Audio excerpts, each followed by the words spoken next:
Hamas has new rockets, and they're a lot more powerful than those Israel has dealt with in the past.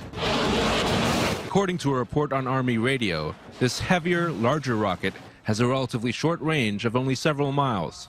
Hamas is believed to only have several dozen of them, but they represent a significant threat. The so far unnamed model packs a warhead of up to 440 pounds of explosive material.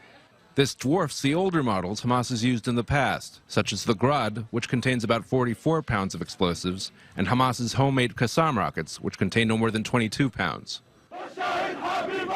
Reports of the new rockets surfaced after Hamas leaders threatened to respond against Israel, who they blame for the assassination of Hamas official Mazen Fukaha last week. Our response will be seen, not heard. The short range of the new model may spare Israel's larger cities, but it poses a challenge as well. Israel's Iron Dome missile defense system has proven effective against longer-range rockets, but has had problems intercepting short-range projectiles, like mortar shells, that have threatened the Gaza border communities in the past. Israel says improvements have been made to Iron Dome in this respect, but the true test is likely still to come. Joining me in studio, I-24 News senior defense correspondent Shai Ben-Ari. Hello, of course, you've been here since the morning, and with us as well, Neil Lazarus, an expert in the field of Middle East politics, public diplomacy, and effective communication training. Shai, firstly, quickly to you, when it comes to this, how does this information come about? How dangerous, and what is Israel security forces planning to do about this new missile? Right, this is dangerous. These new rockets are much more powerful than what Israel has been used to.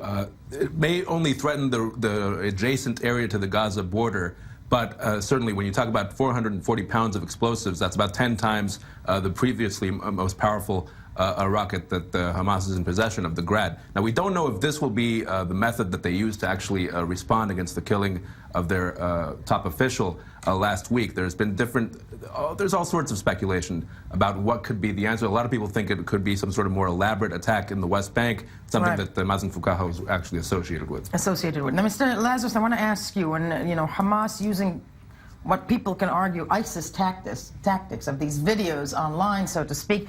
A video about Avigdor Lieberman, the defense minister of Israel. Hamas's side. Rhetoric, visual rhetoric? Rhetoric. Yeah. In other words, it's much easier to carry out a video than to have an attack from Gaza, to have an attack in the West Bank. They have to show an immediate response. Let's get out a video, show we're doing something. Right. It's a different game between making a video, which I think anyone can make on their laptop, and actually producing something on the field.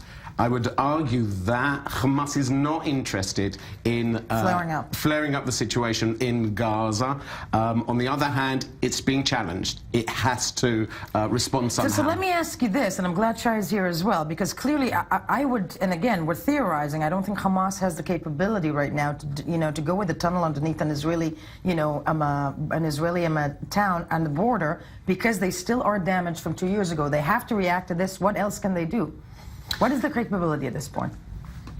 Please. Well, I think they want to strike a certain balance. Ideally, what Hamas would like to do is respond and not have Israel respond to that response. That would be very hard to do. They want something that is fairly high profile to fit the crime. They actually put it out in a Hebrew slogan, the response will fit the deed. So they're threatening on a larger scale, and they're even threatening assassinations of top Israeli officials. First of all, technically, I don't think they can actually carry that out. Maybe I'm being naive here, but I hope not. Yeah. Right. I don't think they also want the response to that response as well. They would like to maybe have some sort of high-profile response, but like you said, they're not interested in escalation. Mr. Lazarus, in the short time that we have, can Hamas maintain its power in the Strip and still be the strong Hamas, so to speak, to its people with just this as a response? Well, again, I think that the assassination is a real challenge because it's showing that they're vulnerable. Right. Hamas is much more vulnerable to these assassinations of their leaders, and I think it does work as a message from whoever that we can get you whenever we want and wherever we want. Sadly, all the time we have. Thank you, Mr. Lazarus, and of course, Shai Ben-Ari, for this morning. We will be right back. Don't go anywhere.